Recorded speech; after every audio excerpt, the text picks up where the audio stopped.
Selamat pagi, bersama saya Cindy Raja. Mari awali aktivitas dan pelayanan Anda melalui renungan pagi. Yesus, nama di atas segala nama. Yesus adalah Alfa dan Omega, pencipta langit dan bumi, pemberi setiap pemberian yang baik dan sempurna, dan pemikul beban besar kita.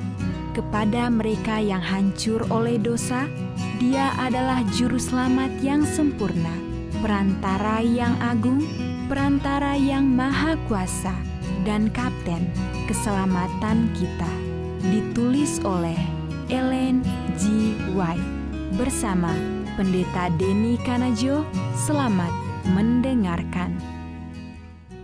Shalom, selamat pagi para pendengar yang diberkati oleh Tuhan dimanapun Anda berada saat ini. Kita akan sama-sama mendengarkan firman Tuhan melalui audio renungan pagi pada tanggal 9 Februari 2024 dengan judul Roti yang Turun dari Sorga. Sebelum kita melanjutkan bacaan renungan kita pada pagi hari ini, kembali saya mengajak semua para pendengar yang setia untuk berdoa bersama-sama. Kami naikkan ucapan syukur, limpah terima kasih dan pujian kepada Bapa di sorga oleh karena rahmat-Mu begitu besar bagi kehidupan kami setiap saat.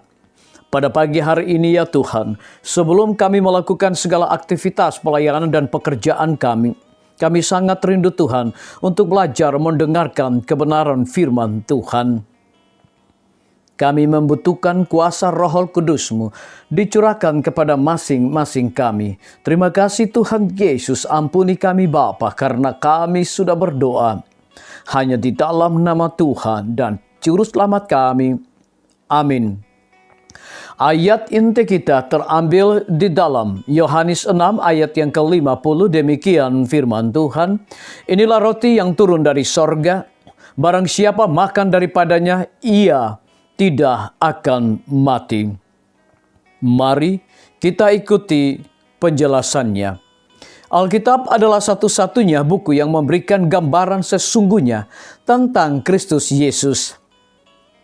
Dan jika setiap manusia akan mempelajarinya sebagai buku pelajaran mereka dan menaatinya, tidak ada satu jiwa pun yang akan tersesat. Semua sinar terang yang bersinar di dalam kitab suci menunjuk kepada Yesus Kristus dan bersaksi tentang Dia, menghubungkan kitab suci perjanjian lama dan baru. Kristus ditampilkan sebagai penulis dan penyempurnaan iman mereka. Dialah yang menjadi pusat harapan hidup kekal mereka.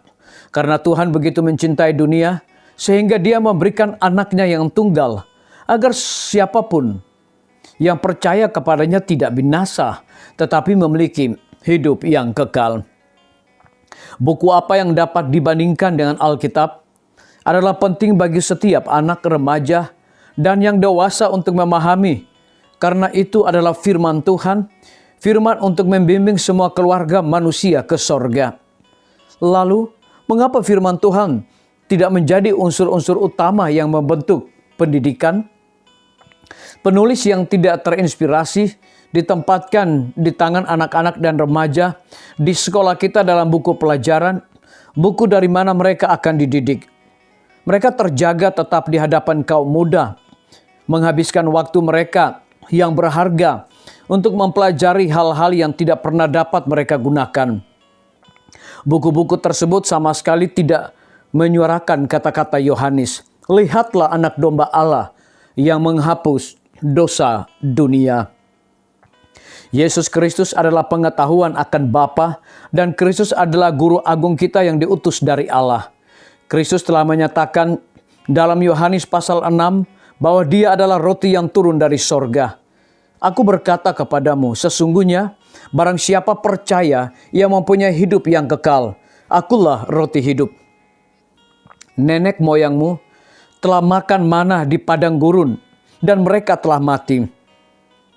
Inilah roti yang turun dari sorga. Barang siapa makan daripadanya, ia tidak akan mati.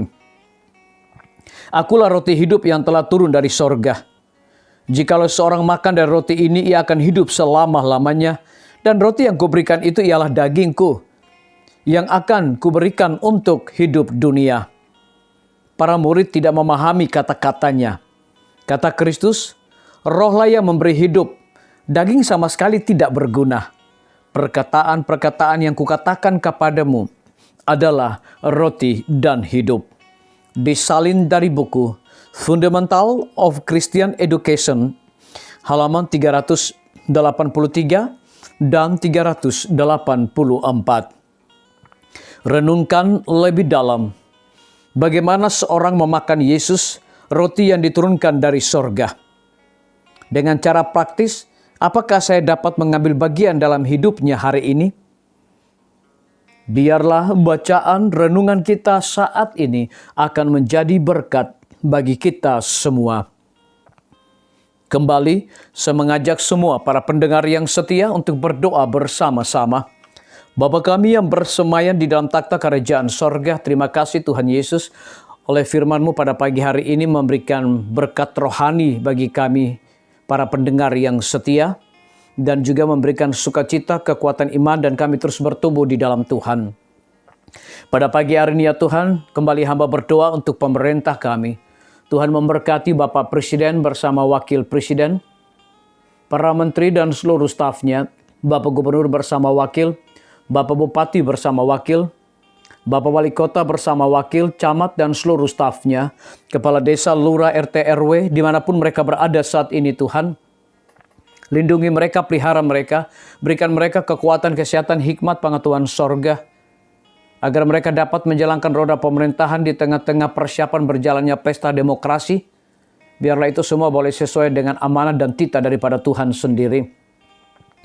Kami juga berdoa Tuhan untuk pimpinan-pimpinan organisasi gereja Tuhan, dari tingkat yang tertinggi sampai kepada seluruh gembala jemaat. Saat ini Tuhan, kebutuhan yang paling terutama adalah kuasa Roh Kudus-Mu dicurahkan kepada masing-masing kami. Kami juga berdoa Tuhan, Kau berkati juga para tim medis, dokter, perawat, bidan, para apoteker, dan semua yang sedang bekerja dan melayani di rumah sakit, puskesmas, bahkan pustuh. Biarlah hikmat, pengetahuan sorga, kekuatan, kesehatan, roh dedikasi yang tinggi Tuhan curahkan kepada masing-masing mereka, agar mereka dapat memberikan pelayanan yang terbaik. Guru-guru, kepala sekolah, setiap siswa, mahasiswa, dosen, rektor, di setiap lembaga pendidikan, Tuhan berkati mereka dengan hikmat dan pengetahuan sorga, agar mereka juga mendidik anak-anak bukan sekadar fokus kepada pengetahuan dunia, tetapi anak-anak akan dididik dan dilatih untuk memiliki dan memperoleh nilai-nilai religius di dalam diri mereka masing-masing. TNI, Polri, PNS, wira swasta, petani, pedagang, nelayan, ojek online, dan saudara-saudara kami yang ada di dalam penjara, Tuhan lindungi mereka, pelihara mereka, berikan mereka juga kekuatan, kesehatan, sukacita di dalam melaksanakan segala tugas dan tanggung jawab yang telah dipercayakan kepada masing-masing mereka. Para pendengar yang setia, yang berulang tahun saat ini dimanapun mereka berada, kiranya Tuhan lindungi mereka, pelihara mereka, curahkan hikmat dan pengetahuan sorga selalu, agar mereka juga dapat menjalankan tugas mereka, dan mereka juga akan menjadi saluran berkat bagi sesama manusia yang berada di dalam kebimbangan, ketidakpastian hidup. Tuhan juga berikan iman yang teguh untuk mereka terus percaya akan janji Tuhan di dalam kehidupan mereka. Terima kasih Tuhan Yesus. Kami mau serahkan seluruh doa dan permohonan kami ke dalam tangan kasih dan rahmat-Mu ya Bapa. Dan biarlah kehendak-Mu yang jadi Tuhan, karena kami sudah berdoa hanya di dalam nama Tuhan dan Juru Selamat kami. Amin. Demikian firman Tuhan yang telah kita dengarkan. Semoga hari ini menjadi berkat bagi kita semua. Sampai jumpa, Tuhan memberkati.